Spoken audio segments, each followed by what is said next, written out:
I felt dizzy. My head was spinning. My head was spinning. My head was spinning. My head was spinning. My head was spinning. My head was spinning. My head has never spun before, but if it did, I imagine this is what it would feel like. I felt like I'd been hit by a truck that I myself was driving. My mouth was dry, my tongue felt like it weighed 1,000 pounds. When I know it weighed at most a few ounces. I didn't have enough energy to contract a single muscle, let alone move my body off the couch.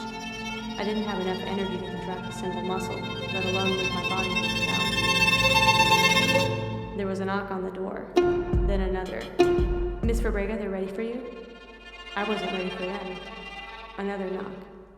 Miss Fabrega, are you in here? Miss Fabrega, are you in here? Miss Fabrega? I watched as the doorknob slowly turned and the door opened. The stagehand was mortified when she saw me. I'm so sorry, I didn't know you were in here. I'm so sorry, I didn't know you were in here. I knocked, but since there was no reply, I thought the room was empty.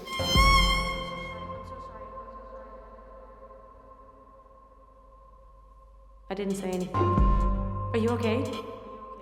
Do you need help? I moved my eyes to the water pitcher on the vanity, then back at the stagehand. She didn't get it. I looked at the water again, and then back at her.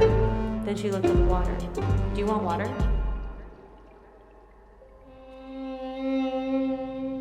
I slightly closed and opened my eyes as if I was nodding with my eyelids.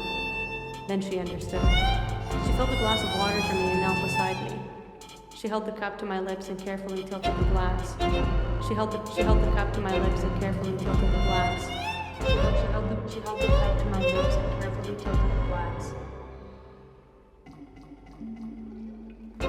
I smacked my lips together and moved my tongue a bit. The water was helping. She gave me another sip. Then I was able to lift my arm and prop myself up. I grabbed the glass of water and drank the rest of it. Thank you. Do you need anything else? When does the show begin? As soon as you're ready. She looked at me. Are you ready?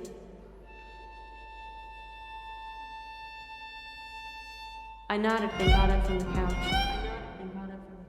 I straightened my tuxedo in the mirror, fixed my hair, and walked out the door.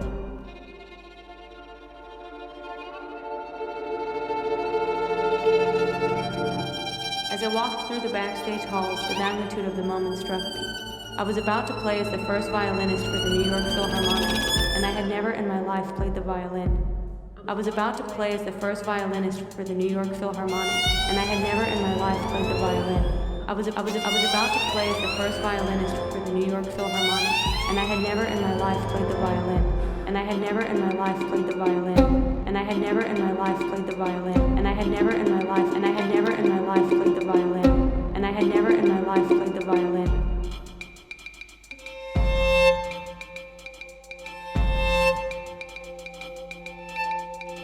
It didn't matter that I was severely underqualified for the job.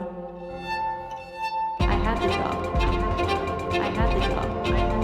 I had the job. I had the job. I had the job. I had the job. And it was time for me to do my job. When I walked on stage, the audience applauded. The room was packed. I bowed and made my way to my seat. I adjusted the sheet music on the stand, then raised my violin, rested it on my shoulder, and pressed my chin on it. I looked at the conductor and she nodded at me, then lifted her baton. I raised my violin. When her hand came down, I pressed the bow down on the strings and began moving it back and forth.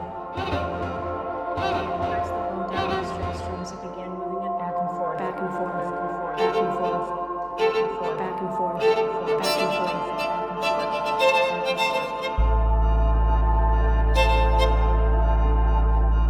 Back and forth, back and forth, back and forth, back and forth, back and forth.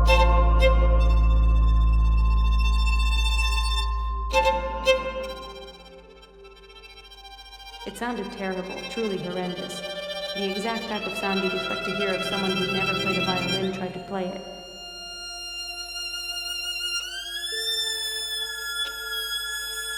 But no one reacted to it.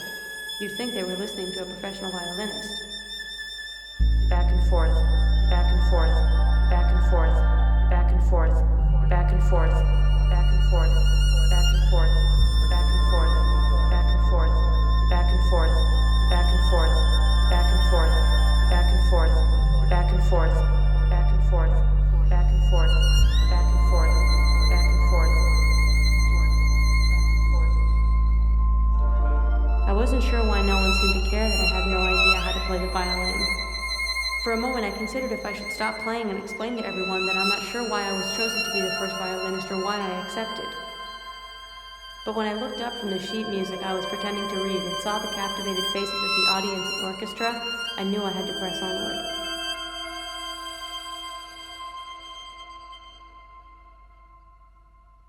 So I kept playing. Back and forth, back and forth, back and forth, back and forth, back and forth, back and forth, and forth, back and forth. The more I played, the more I believed I was playing well.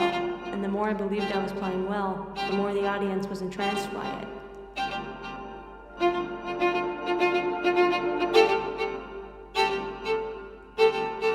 Eventually I forgot I didn't know how to play. I was enraptured by the music.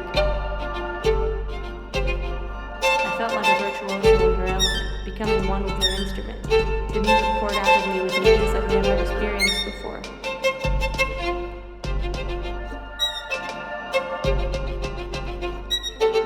I disappeared during those 45 minutes of Brahms Violin Concerto in D major. There was no longer a singular I or me. I was the violin. I was the music. I was the violin. I was the music. I was the violin. I was the music. I was the violin. I was the music.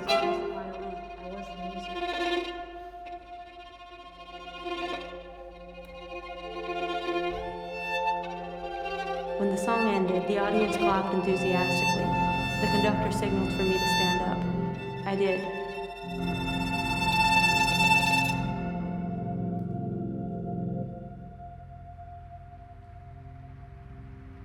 I raised my violin high in the air, and the audience got on their feet as they continued to applaud.